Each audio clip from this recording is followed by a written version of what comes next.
Vous savez, quand vous aimez pas une personne, vous n'êtes pas obligé de faire en sorte que les gens ne l'aiment pas avec vous.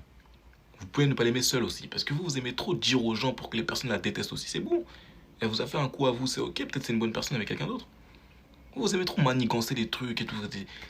C'est le diable qui agit comme ça. Donc aujourd'hui, je voulais parler d'un sujet qui me tenait à cœur, dont je voulais parler depuis un petit moment, mais je savais pas trop comment l'amener. Et je suis tombée sur cette vidéo de ce monsieur qui parle justement des gens en fait qui sont un peu en guerre contre des gens, voire même contre le monde, et qui du coup manipulent c'est un grand mot, hein, mais qui du coup cherchent en fait à avoir embarqué d'autres personnes dans leur combat. Et ça, c'est quelque chose que j'ai moi-même vécu il y a quelques mois. Sur TikTok. Alors, je vais pas utiliser les vrais noms parce que c'est des personnes qui sont justement encore actives sur TikTok. Je vais utiliser des mots codés.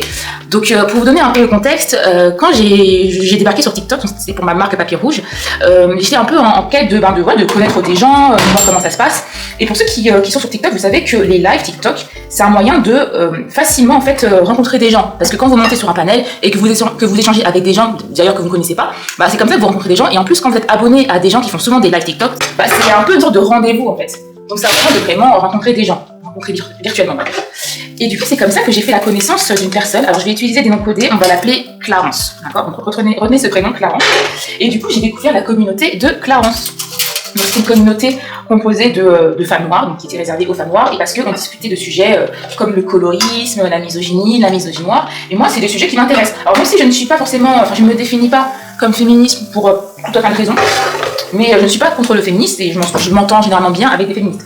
C'est là que rentre en scène, comment on va l'appeler ? On va appeler Magali. Alors rentre en scène Magali, qui est aussi une créatrice de contenu noir sur TikTok, qui je crois est plus connue, enfin qui a une plus grande plateforme que Clarence. Mais voilà, elle aussi, elle parlait de sujets comme la misogynie noire, le texturisme. Du coup, quand je l'ai vue venir sur les lives de Clarence, moi je trouvais ça très logique en fait. Et du coup, on a fait plusieurs semaines comme ça à échanger entre nous. Le problème, c'est que il se trouve que Magali un jour a fait une publication où elle expliquait que son type d'homme c'était les hommes noirs, un truc où elle parlait en gros de son type d'homme, et elle parlait notamment des hommes noirs. Et pour une raison que je ne comprends pas et que je ne comprends d'ailleurs toujours pas, Clarence a vraiment pas apprécié ça et elle a contacté Magali pour lui dire pourquoi tu fais ça, ça donne une mauvaise image. Enfin, il y a eu un problème. De base, leur échange il était sur Instagram.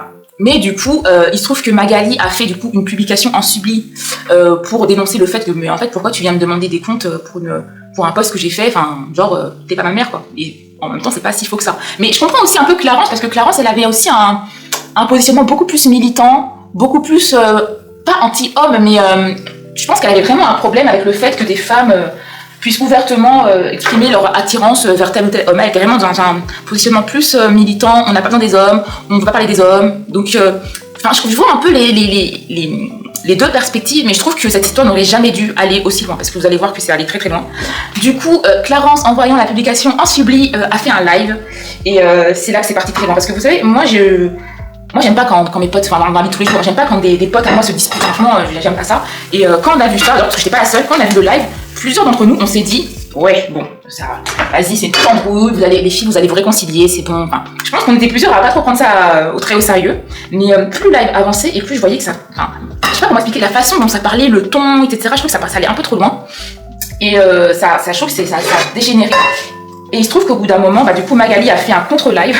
Donc, moi, si j'avais été à la place de Magali, j'aurais pas répondu, j'aurais pas calculé. Mais je comprends aussi que, quand t'as un live qui parle de toi, qui t'insulte, je comprends que, quand t'es... Donc, elle a fait un autre live, et en fait, c'est parti en vrille. Parce qu'en fait, il y avait des gens du live de Magali qui allaient sur le live de Clarence, et des gens de live de Clarence qui allaient sur le live de Magali. Et moi, vous savez, moi, je suis pas une troll. C'est-à-dire que même si je trouve que tu dis de la merde, tu me la boucles en fait. Et moi, ce que j'ai pas apprécié, c'est que ça faisait trop, vous voyez, téléphone arabe. Genre, ça allait dire n'importe quoi, ouais, elle a dit ci, elle a dit ça. Moi, j'étais sur les deux lives et je voyais que ça disait de la merde en fait. Et moi, j'avais arrêté de commenter parce que je voyais que ça allait trop loin, j'aimais pas la vibe et tout. J'ai dit, les filles, arrêtez de dire n'importe quoi. Moi, je suis dans le live de Magali, c'est pas ce qui a été dit, ça défend des trucs. Enfin, a été en vrille. Bref, les lives se terminent. Clarence est toujours autant vénère contre Magali. Par contre, il y a un truc qui a commencé un peu à me gêner, c'est qu'elle était en mode, ouais, bloquez-la, machin. Et moi, je suis quelqu'un, certes, on va être copines, mais par contre, tu vas pas me dire qui je follow, qui je ne follow, à qui je parle. Et c'est là qu'on revient au sujet de la vidéo du début. C'est que, c'est parce que toi, tu t'es embrouillé avec une personne pour X ou Y raison, que le monde entier doit venir en guerre. Quand t'es parti lui envoyer un DM sur Instagram pour lui parler de ta publication où elle parle des hommes noirs, tu nous as pas demandé notre avis, t'es partie toute seule. Donc là aussi, il faut que tu t'assumes toute seule en fait. Et je comprends aussi le fait que lorsque tu es une personne et que tu as des amis, ça te fasse chier que tes amis parlent à quelqu'un que tu n'aimes pas. Ça, je comprends. Comme j'ai dit, moi je suis quelqu'un, j'arrive à facilement avoir les deux perspectives. Mais par contre, je trouve que c'est hyper malsain de limite vouloir contrôler les gens. Je comprends que tu sois mal à l'aise, que ça te saoule, et que tu es aussi libre du coup de mettre fin aux relations avec les personnes que tu ne veux pas partager avec ton ennemi. Mais ce délire de vraiment vouloir contrôler les gens, fais ci, fais ça, moi je trouve ça bizarre. Donc les jours passent, des semaines passent même, et moi j'ai pas unfollow Magali, hein. D'ailleurs je sais plus si je la followais à l'époque. Bref. Et du coup je la vois sur un live avec des hommes noirs, et je sais pas ce qui s'est passé, mais elle se faisait malmener, on va dire. Moi j'ai pas apprécié la manière dont elle lui parlait, et j'ai dit mais meuf, qu'est-ce que tu fais là, qu'est-ce que tu fais dans ce traquenard avec ses énergumènes. Franchement ça m'a vraiment fait de la peine. Du coup, le jour même, je vais la contacter dans les DM pour dire mais meuf, je comprends pas pourquoi tu vas dans des lives comme ça pour te faire maltraiter et tout avec des gus. Moi il y a des lives vraiment je vais pas être méchante, mais rien que la manière dont ils parlent, tu te dis mais pourquoi tu parles à ces gens-là? C'est-à-dire que dans le monde réel là, est-ce que tu vas parler avec ces gens-là? Oui, non. Si moi je sais que je ne parlerai pas avec eux dans le monde réel, pourquoi est-ce que je me montrerai sur des lives TikTok avec eux? Bref. Du coup on discute et du coup je lui parle du coup de ce qui s'est passé avec Clarence et je lui explique que clairement moi j'ai pas approuvé ce qui s'est passé, que je trouve que entre guillemets les deux ont eu leur tort. Je trouve qu'il y aurait tellement eu moyen de gérer ça différemment, et que moi en fait ce qui me saoule c'est que cette histoire au bout du bout c'est à cause d'une histoire de mec, hein, parce que en gros t'as fait une publication d'une meuf qui parle de mec, elle aime bien un tel type de mec, ça t'a mis en colère. Et je trouve que franchement quand on y réfléchit c'est bête, moi je trouve que c'est très très bête, et c'est ironique que des féministes qui ne veulent pas se laisser définir par les hommes, qui ne veulent pas faire monter d'hommes sur le live, qui ne veulent pas parler des hommes en général, ironiquement je trouve que vous donnez beaucoup de pouvoir aux hommes pour briser alors briser des amitiés c'est un grand mot, mais vous voyez, briser des relations en fait, c'est ça en fait moi que j'ai pas compris. Et aussi une chose que j'ai vraiment pas appréciée, c'est que moi je parle du principe que tu peux être féministe sans dire amen à tout ce que font des femmes. Il y a des femmes c'est des grosses folles, il y a des femmes elles mettent d'autres femmes en danger, on est d'accord. Mais moi ce que j'ai remarqué c'est qu'il y a certaines féministes, voire même afro-femmes, qui ont des comportements assez incohérents dans la mesure où elles ne veulent pas parler aux hommes, c'est un choix. Mais du coup, le fait d'ignorer les hommes, et notamment d'ignorer les choses très graves qu'ils font, comme des menaces de V, des harcèlements, etc., mais qu'à côté de ça, vous n'avez aucun problème à harceler des femmes noires, à faire des lives pour les enfoncer. Il y a même une personne du club de la communauté de Clarence qui a fait une page troll où elle a mis la photo de Magali en avatar pour se moquer d'elle. Je me suis dit, mais attends, est-ce que t'aurais fait ça si t'étais un homme noir? Parce que moi je veux bien, vas-y, fais la troll, fais la folle, pas de soucis. Mais pourquoi en fait tu te permets de faire ça pour une autre femme noire et pas pour un homme? Et tu te dis féministe, mais tu te permets d'avoir des comportements border avec d'autres femmes, tout en pensant que toi tu es une alliée des femmes. Vous voyez ce que je veux dire? Donc voilà, je reconnecte avec Magali, et je crois que c'est là que je me mets à la follow. Bref, il se trouve que quelques jours après, je fais un live, parce qu'à l'époque je faisais des lives, là j'ai un peu moins de temps, mais je vais bien refaire, et je fais monter Magali, parce que je voulais justement qu'elle parle de son expérience avec les cassos là. Et le truc, c'est que quand on est en live sur TikTok, on voit en fait que la personne est en live. Donc comme la communauté de Clarence, il y en avait qui me suivaient, elles ont vu que j'étais en live et elles ont vu que j'ai fait monter Magali. Et comme vous vous doutez, c'est pas très bien, ça va passer. Mais vous savez, moi je m'en doutais, mais comme je l'ai dit, vous n'êtes pas mes parents, vous n'êtes pas ma mère, vous pouvez pas me facture, donc en fait vous allez pas me dire à qui je parle, qui je follow, qui je me follow, qui je fais monter sur mes lives en fait.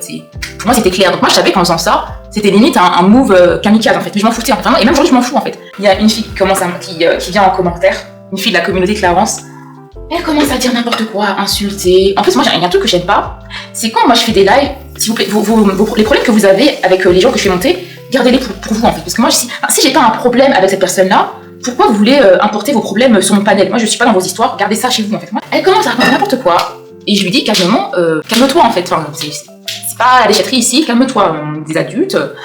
Et elle arrête de répondre, et ensuite il y a Clarence qui vient dans les commentaires, et elle me dit bon bah voilà, tu as fait ton choix, blablabla. Et je m'en foutais en fait, je dis ah ok. C'était trop drôle, genre il y avait un gros blanc dans le live et tout, parce que j'avais monté de personnes, parce que c'était tellement ridicule. Genre on est où? Non, on est dans Koh-Lanta. Mais du coup ça m'a vraiment fait comprendre que certaines afro-femmes, vous n'aimez pas les femmes. Vous n'aimez pas les femmes, vous avez une facilité à être en guerre avec d'autres femmes noires pour X et Y raison, et vous mettez pas autant d'énergie à aller contre les hommes noirs qui, soi-disant, sont les vrais ennemis de la femme noire. Et aussi, et là c'est au-delà des afro-femmes, hein, certaines personnes, vous devez vraiment comprendre que les problèmes que vous avez avec des gens, c'est pas les problèmes de tout le monde. Moi j'ai déjà eu des problèmes avec des gens sur TikTok, je l'assume. D'ailleurs ces gens-là ils m'ont insulté copieusement. Bah si demain j'ai des gens avec qui je m'entends bien, qui aiment la personne qui m'a insulté, je m'en tape, parce que moi je sais pourquoi j'ai critiqué cette personne-là. C'est entre moi et cette personne-là. je n'ai pas sélectionné mes amis parce qu'ils sont aussi en guerre avec elles. Enfin, je sais, c'est hyper bizarre et je sais pas si c'est un manque de confiance en soi ou un manque des réactions un peu de harceleuse. Parce que, ah oui, petit épilogue, parce que après ça, elles m'ont viré du coup de leur communauté, pas de souci, et c'est logique. Mais il y a des filles qui sont venues me parler en DM, pourquoi t'as fait ci, pourquoi t'as fait ça. Et il y a une personne qui a dit un truc qui me hante encore aujourd'hui. Je vais pas tout dire sur cette vidéo parce que sinon elle est beaucoup trop longue, mais les derniers jours, semaines où j'étais dans cette communauté, il y avait des trucs que j'avais vraiment pas appréciés, des réactions à des dramas, notamment Eva's Air. Je trouvais qu'il y avait des choses très graves qui avaient été dites, même si on n'est pas d'accord avec elle, avec la campagne. Je trouve qu'il y avait, comment dire, j'étais de plus en plus mal à l'aise avec certains comportements que je trouvais vraiment incohérents par rapport à un positionnement afroféministe. Bref, donc j'avais expliqué ça à cette personne que voilà, que j'étais de plus en plus mal à l'aise et que voilà, quand j'ai fait le choix de faire monter Magali dans mon live, pour moi, dans ma tête, c'était déjà clair quoi. Et elle m'a dit ouais mais qui ne dit mot consent, si t'étais avec nous c'est que t'étais d'accord. J'ai dit ah c'est marrant parce que ce genre d'expression c'est les abuseurs qui parlent comme ça. Quand leurs copines qui sont en train d'abuser pendant je sais pas 5 mois, 6 mois, 7 mois, au bout d'un an elles se réveillent, qu'elles disent stop, ils disent quoi? Ils disent bah voilà pourtant t'as consenti, t'as rien dit, même, et je parlerai même pas des V, t'as rien dit donc pour moi c'était ok blablabla. Et c'est là j'ai compris mais en fait vous avez vos propos, vos discours féministes, mais quand vous êtes en difficulté ou en conflit avec quelqu'un, vous oubliez tout et vous parlez vraiment comme des... je vais pas dire comme des abuseurs, mais vous avez un peu le même logos, quoi. Et ça m'a tellement ouvert les yeux, elle m'a même limite menacé de dire non mais tu sais, Internet n'oublie rien, on va trouver des trucs, mais ça va pas. Moi j'ai rien à cacher, hein. Et quand bien même j'aurais dit des... Enfin je sais pas exactement de quoi parler, mais quand bien même il y aurait des trucs problématiques sur moi, quel est le rapport avec ce qui s'est passé entre Magali, Clarence et moi et Magali? Je trouve que certaines personnes, ça c'est vraiment le comportement de gens, vous voyez, ils sont en conflit avec quelqu'un, ils vont tout mélanger. T'as fait ci, t'as fait ça, t'as fait... Oui mais quel est le rapport avec le sujet en question? Qu'est-ce que j'ai fait de mal? Parce que ironiquement dans le live où j'ai fait monter Magali, je n'ai pas critiqué Clarence. Je voulais juste parler du live où Magali était montée avec les cassos. Mais comme elles avaient leur vision tunnel avec leur bif contre Magali, elles se sont dit ah elle a fait monter Magali pour parler de nous. Et je suis persuadée qu'aujourd'hui elles pensent encore que c'était ça.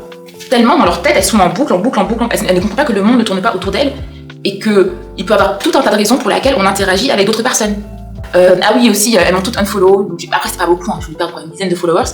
J'ai vraiment eu l'impression que c'était vraiment une purge. Parce qu'en fait, ironiquement, même si c'était pas forcément agréable d'avoir des gens qui te tombent dessus, j'étais soulagée. Vraiment, j'étais soulagée d'avoir ces gens-là qui me c'est bon, lâchez, sortez, dégagez. À l'évidence, vous me suiviez, pas par rapport à ce que j'étais, mais juste parce que j'étais copine avec Clarence et dans votre club. C'est pas pour moi, en fait, que vous me suiviez. Donc effectivement, c'est très bien que vous me unfollow. Comme ça, tous les gens qui vont maintenant me suivre, ils vont follow que pour moi et pour ce que je suis. Pas parce que je suis dans tel ou tel club. Et depuis, mon followers count, il a largement augmenté. Et ça me fait trop plaisir de savoir que ces gens-là, ils me suivent pour ce que je suis, en fait. Pas parce que je suis copine avec X ou Y, en fait. Donc voilà l'histoire de comment je me suis auto-kamikazée d'un groupe d'afro-femmes qui veut être en guerre contre le monde entier. Et on se dit à plus tard. Toulou.